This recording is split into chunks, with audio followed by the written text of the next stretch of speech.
Hi, I'm Adee Cazayoux, and right now I am getting really into making sourdough loaf using a starter from scratch. Getting really into it. Didn't realize there was such a big sourdough community, but I'm officially a part of it. So I love you guys. The second thing that I'm doing is I am also spending a minimum of 10 to 20 minutes sitting on my front porch every single day. It's currently isolation, and it's been actually keeping me very sane. No phone, nothing, just watching the children ride by on their little bikes. It's awesome. Oh, that's so cool. That just reminded me of the first time I was pregnant. When I was pregnant with Oaks, we bought this we still have it, this outdoor kind of couch, thing. And I would sit out there at our old little house where we lived. And I would sit there. Mine would usually turn into 30 minutes to an hour because I'd fall asleep or something. But same thing. And I still remember those little moments. That was the best. I'm glad you're doing that. That's cool. Yeah, our neighborhood right now is popping. Like all day, every day, there's just people, strollers, bikes, families, like all day long. People are just out there. So it's so nice to sit on the porch and feel like, I don't know, I feel like we're officially adults. Because you're sitting on a porch, or because you're... Yeah, isn't that a very adult thing to do, to sit on the porch and watch the neighbors go by? I feel like when I was younger, I would never think of doing that. Right. Yeah, I Not guess that I'm so. old, I'm not. I just feel like I'm growing up for sure. Yeah. You have a human growing inside of you. That might have something to do with it. Yes. Okay. Well, yeah. So you're pregnant, and is it 28 weeks today, or? Yeah, 28 weeks today, 7 months pregnant. Oh my goodness, it's so excited. First baby, and it's a boy. Mm-hmm. So, Join the Boy Mom Club with you. Yeah.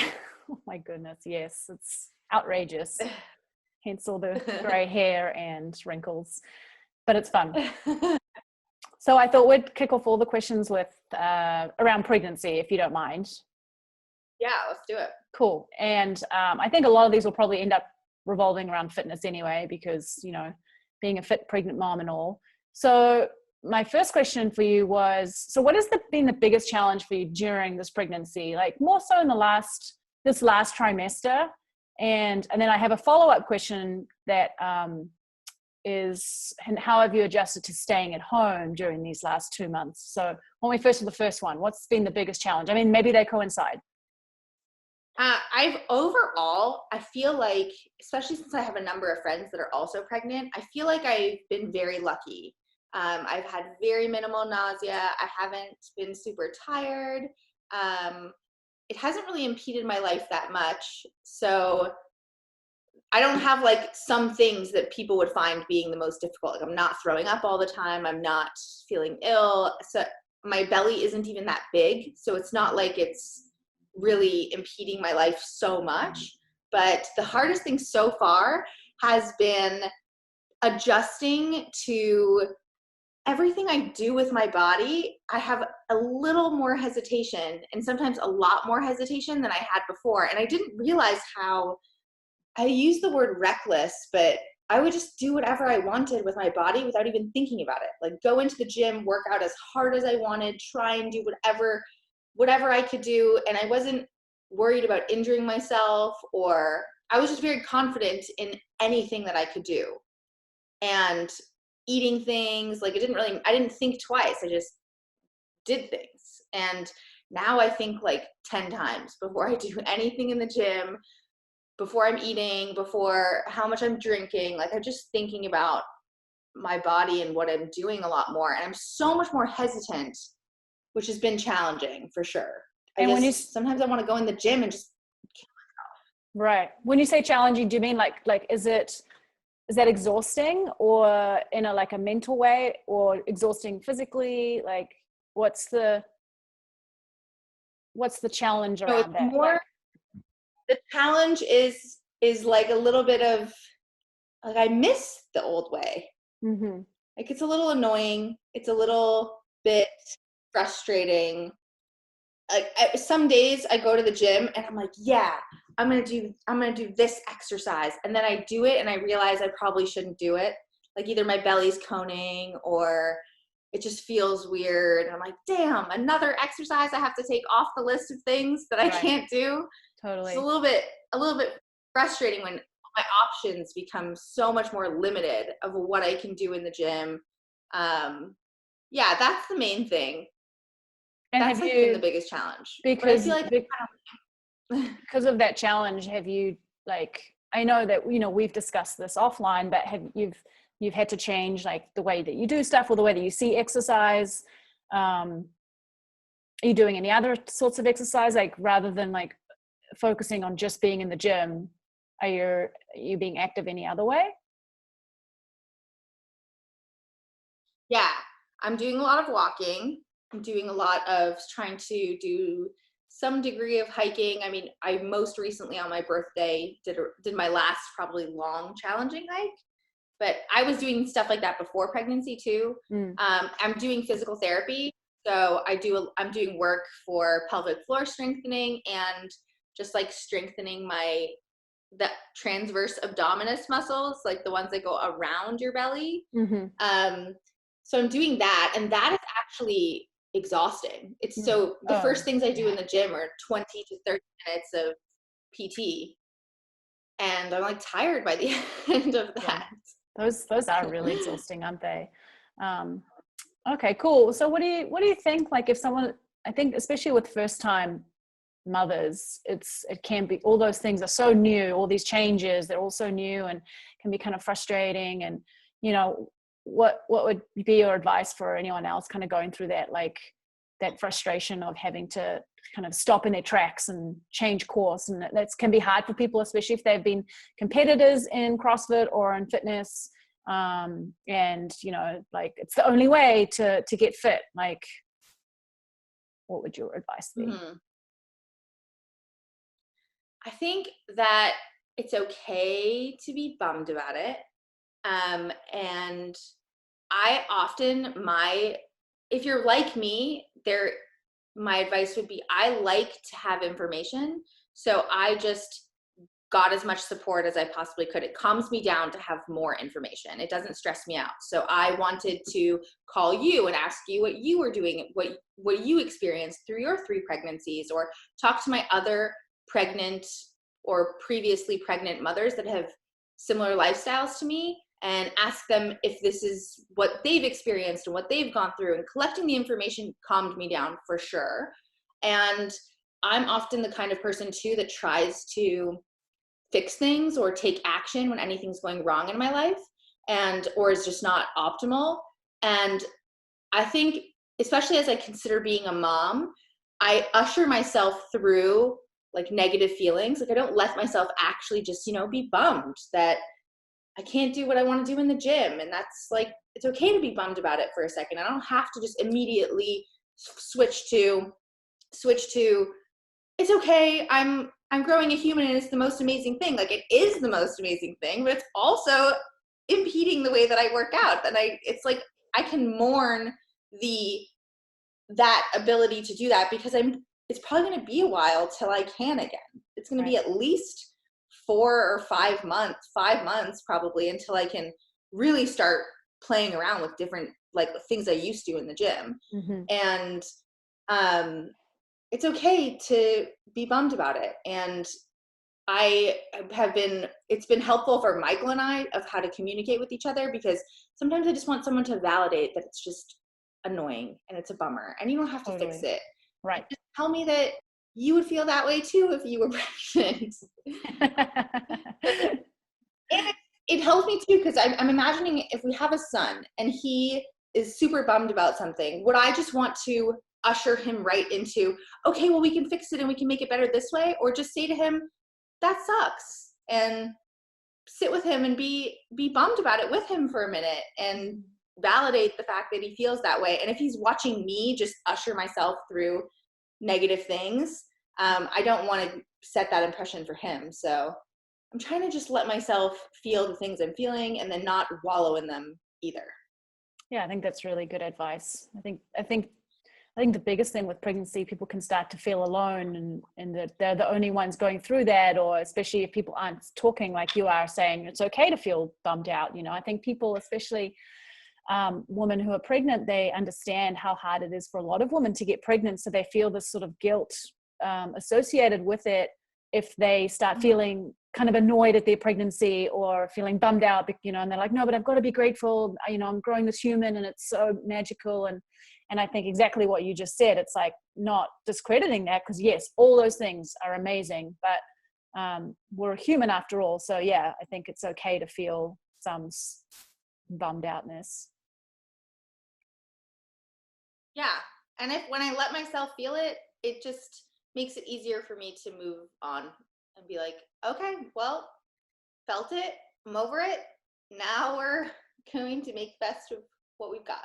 Yeah, cool. I want to go back to, you said that you felt really good about, I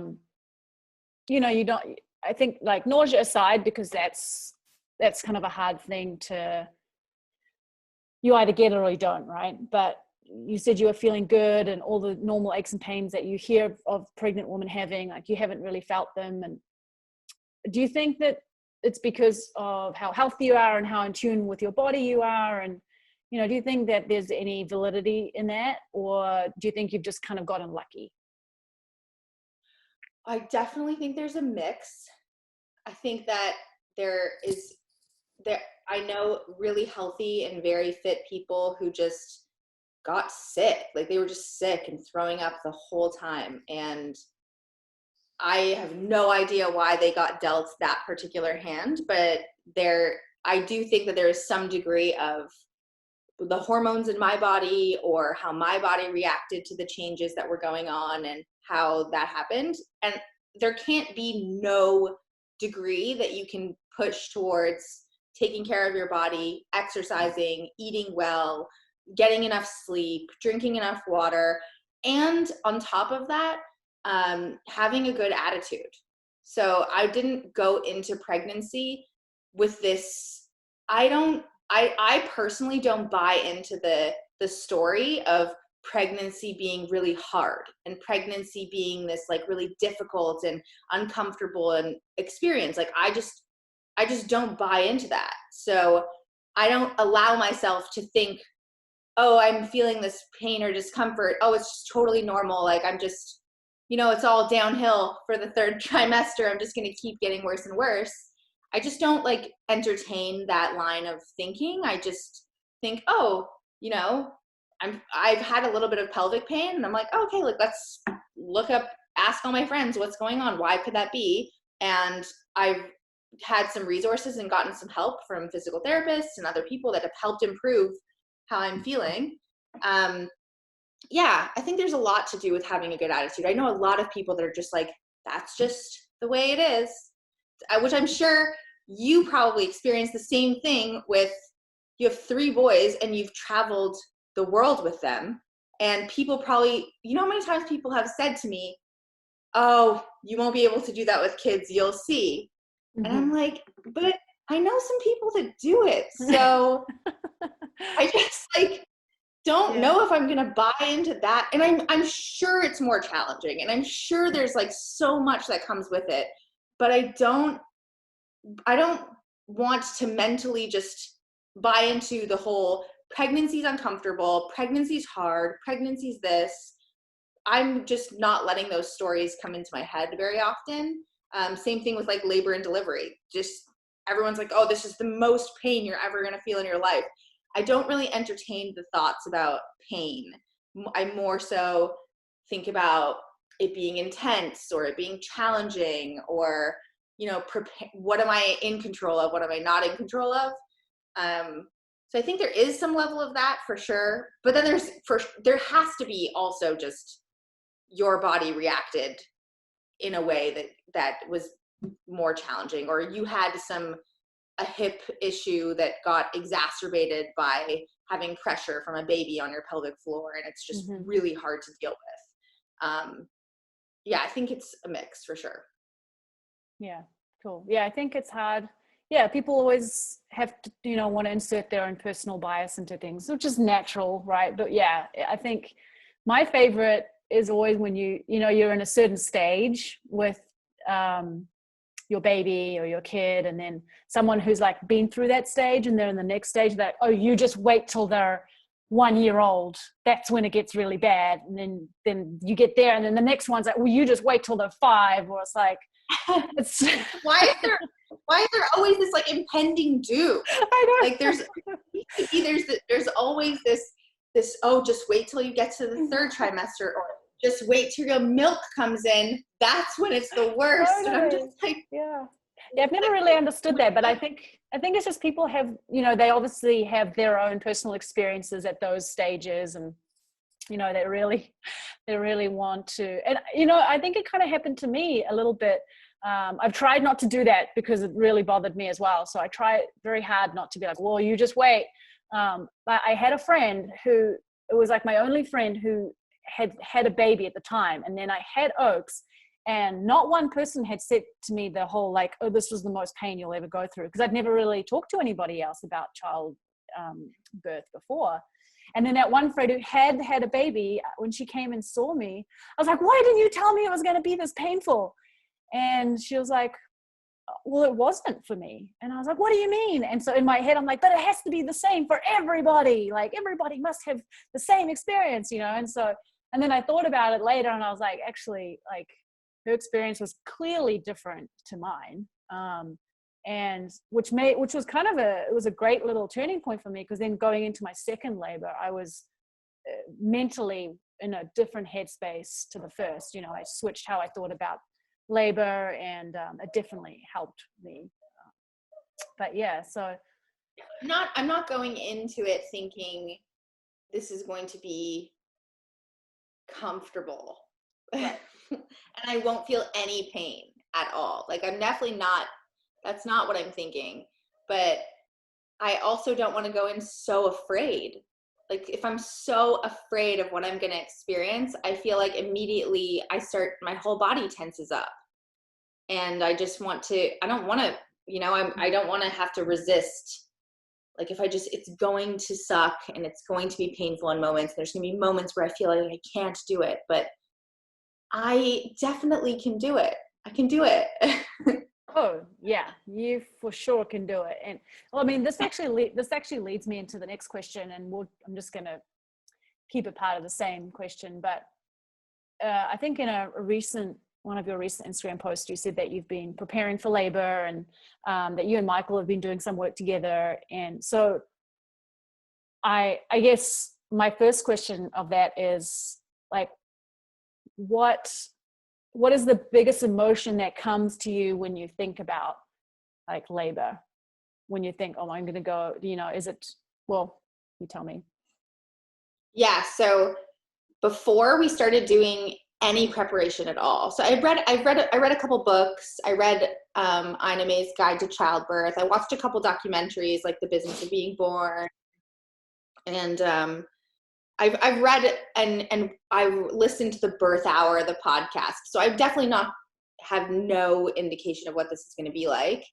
But I had a good amount of fear around it, fear and doubt. Like, I don't know if I can do this. I don't want to, we're having the baby at home, and so I don't want to have to get transferred to the hospital. And what if, like all of those things. And it was definitely, I was a little bit afraid, like, what if I can't do it? Like, what if I'm exhausted and I just can't do it, which is totally a possibility. I could get exhausted and I just can't do it anymore, and I have to go to the hospital, which is totally something that could happen. And then we did this hypnobirthing class, and I'm almost finished the book too.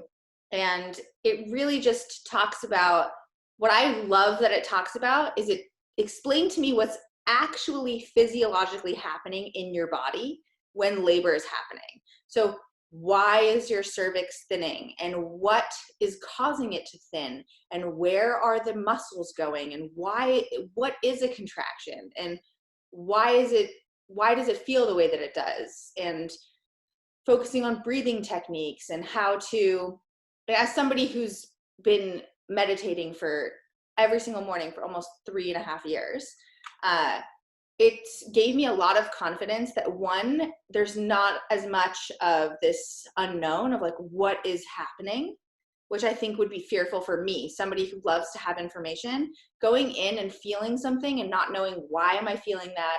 Is that normal?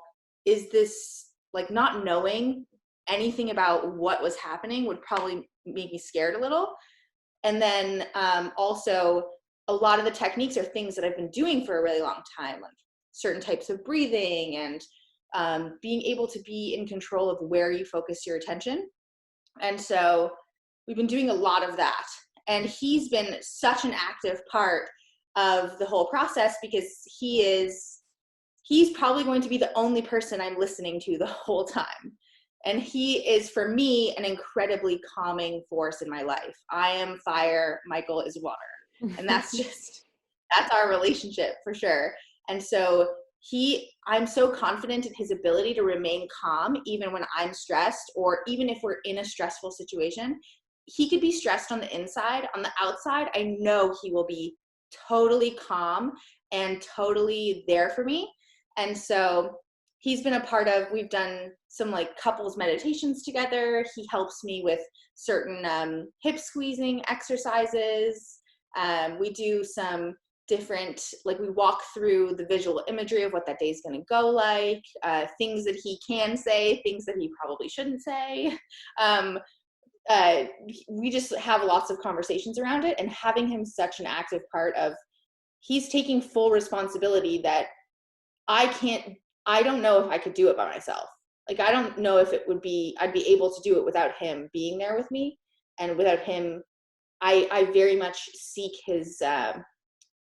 impressing him and praise from him. So I want to like impress him that day. So, knowing that he's going to be there with me, and he believes in me so much, like he really believes in me. So it makes me believe in myself more. And I'm just so excited for it to go down. I mean, even if I end up getting a C-section, it's still going to be the most beautiful day ever. And I'm just excited to actually get to experience when all the things people are saying when they're like, you'll know when. You will know. That's really cool. I really like that. You guys sound way more prepared than we ever were on our first. And I think it's gonna, like you say, no matter what happens, but being more prepared, like you can never be, prepared enough.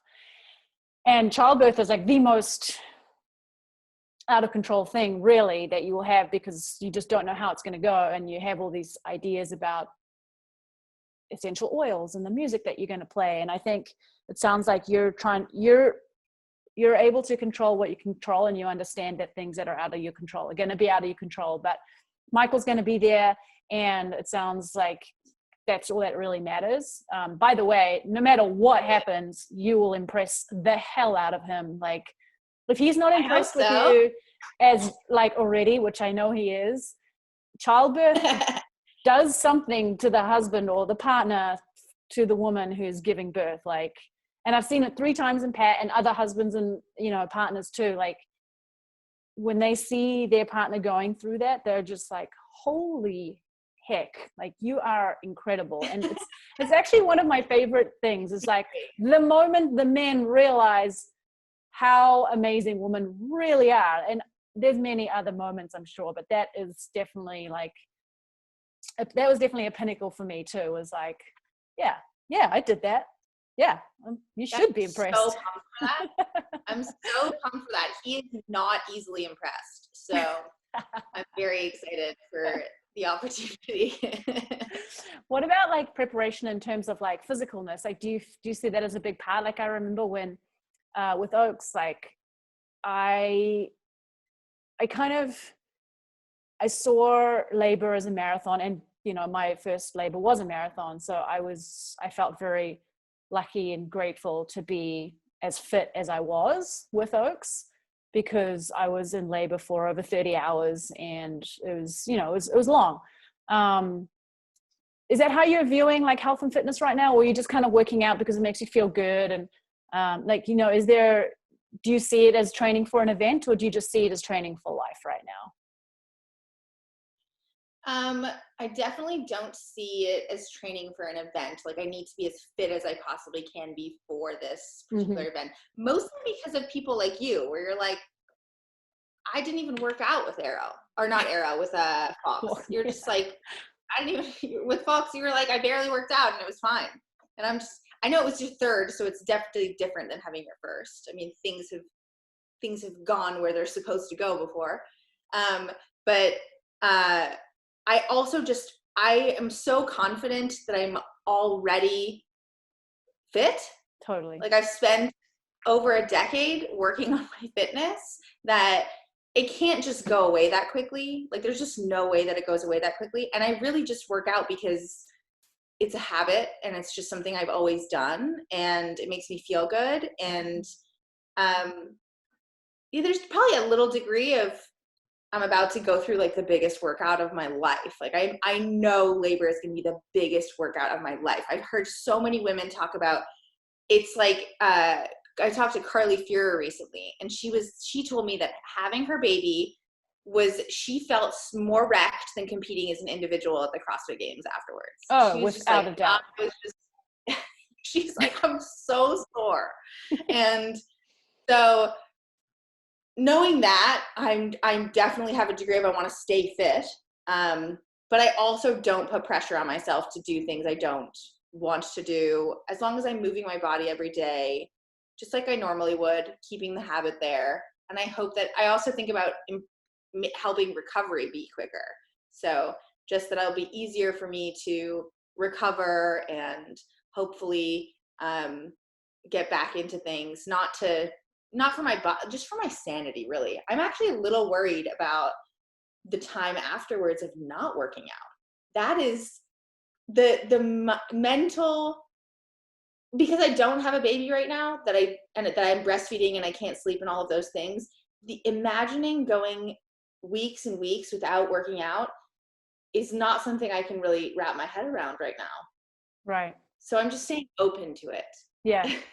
And I think when you get there too, like when you have your baby and remember like that postpartum phase is different for everyone too. You know, I know a lot of people who started moving, I won't say like working out in the true sense of working out, but moving, you know, like fairly shortly. And I think it's also something that's such a taboo, like you can't do this after you've had a baby. And it's like, well, I can do whatever the hell I want. I'm not going to go and do toes to bar and pull-ups and stuff like that. But I think because like you said, you've been working on your fitness for over a decade and you know your body, you know what you're capable of, you know what you shouldn't be doing. You just know, like when I told you about, I hadn't worked out with Forks, right? And I just knew that I was going to be fine. I could go through labor. How many women who have been less fit than I have given birth naturally, right? Like millions of women, like it's a natural process. So I think, I think focusing on health and fitness is definitely a very important part of having a healthy baby, healthy labor, healthy mother. But at the end of the day, like the bigger picture is like the healthy baby, healthy mother looks very different to everybody else. And I think that goes with the same with the postpartum period, you know, like Oaks, I didn't work out for ages afterwards. Arrow, I was back at it. And I hardly worked out during Arrow's pregnancy. But afterwards, I was back in, I think I did the open like very minimally, but I did it. I entered the open like 6 weeks later and I felt great. Very unfit, but I felt great. Like I was safe and I did everything. But yeah, so I think, and you'll figure that out too when you get there as well. Yeah. I'm confident that I know my body. I'm confident that my body can do this. And I'm trying to be prepared, but also just know that I don't know. Like I actually have no idea. I have no idea what this is going to feel like. I have no idea what's going to happen. I have no idea if the baby's going to sleep really well or if he's not going to sleep really well or if breastfeeding is going to be an issue or it's not going to. I just don't know. So I'm being as prepared and flexible as I can be. That's great. And that's exciting. I think you're looking at it with a really positive outlook and I'm super excited for you guys. It's such an exciting time. I have one last quick question. What is the most asked question that you've had like on Instagram or like on social media since you've been pregnant, or like within the last few months of your pregnancy? For sure, anything about what I'm eating. Okay, Like, what how are like? you eating? Okay, Are you still doing keto? Anything about what I'm eating, what am I not eating, anything about that. okay. Well, can you give me a quick rundown of like how you have changed your eating, or have you changed your eating? I've really I'm grateful that before I got pregnant, I had 16 years of being very consistent with my nutrition. So the main things that I did was I did enough research on my own to fully understand, why do they say you can't have raw fish? And why am I not allowed caffeine? And why do they say all these things? Like, is it, because they say you can have, some say you can have 1 cup a day and some say you can have 3 cups a day. And I'm like, what does that mean? It's too vague for me. And I did enough information around that, like things that I just didn't know already. And we do have a pregnancy program at Working Against Gravity. So I had a lot of information from there as well, just to get confident in my own choices and not doubt things. But otherwise, I eat pretty much the same. I'm not keto. I don't eat a ton of, I probably have like a straight, like starchier carb in 1 meal a day. So that would most likely be breakfast, either a slice of my sourdough bread or I love siete tortillas. They're so good. So good. Dude, siete just crushes it. They're I'm the not best. gonna lie. Yeah. They're the best. Some siete tortillas like warmed up in a pan, breakfast tacos, so good. And I eat a like wide variety of foods. So I'm eating fish, I'm eating lots of vegetables, especially right now with coronavirus, we're making most of our own food.